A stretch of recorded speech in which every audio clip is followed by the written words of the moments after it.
Georgia Senator David Perdue.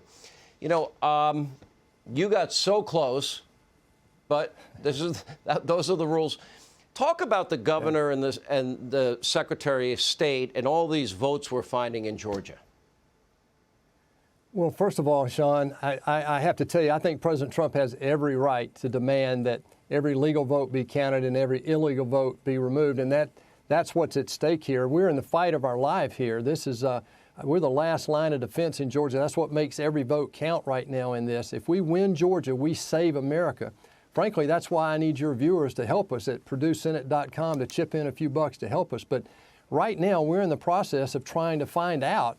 We just found a few thousand votes that have disappeared for the last week and a half that just showed up, and now President Trump is within 10,000 votes of Biden in Georgia, and I'm right now 10,000. Even though I won by 2 points, I'm still about 10,000 votes away from the 50% margin that you have to get in Georgia or go into this 9-week runoff. Well, you know, I lived 4 years in Georgia. I love the state, love the people of the state, and I cannot believe what's unfolding. How is it even possible that this could happen 2 weeks after an election? And when you identify the differences between you and your opponent and what these two Senate races mean, are the people of Georgia keenly aware? Do they understand how big this is? This is it. All eyes on Georgia. Well, Kelly Loeffler and I are the Republican candidates for these 2 seats. And as I said before, the majority of the Senate comes down to these 2 seats. It's our job to make sure that the people of Georgia know just what's at stake. Look, we know what the Democrats want to do. You just highlighted most of it, but they want illegal immigrants to vote. They want to defund the police. They want to take away our private health insurance, and they want to stack the court.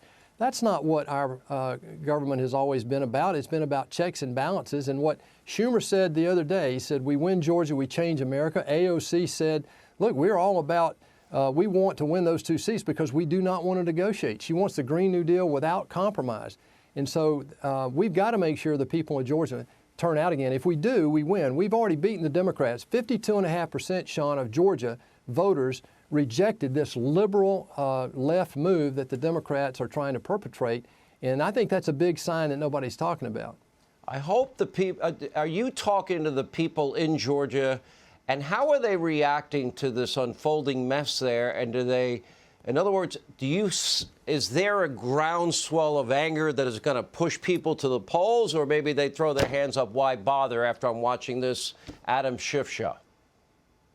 Well, it could go either way. I think there are a lot of voters who are Trump voters in Georgia who are disheartened. They're angry because they think the president did not get a fair shake in Georgia. We know there are improprieties in Georgia, and they're being investigated right now. What we're trying to do is make sure that those same opportunities for impropriety are not there for the January 5th election. I mean, this is what we've got to do, is convince people that their vote is going to be counted and it's going to be accounted for accurately. And so that's the biggest thing. Our job right now is to make sure that the base gets out and votes and knows how important this is. Look, this is the fight of our lives, Sean, as you've said over and over this week. If we lose these seats, we may not get another shot at this because Schumer will get a perpetual majority, and we won't be able to break through there when he adds 2 new states and 4 new Democratic seats. This is the fight of our lives to make sure that we continue to have a balanced approach to government in America. Senator, I cannot even put enough emphasis on how accurate you are. All right, Senator Perdue, we'll keep following it. I hope the people of Georgia, the country needs you badly.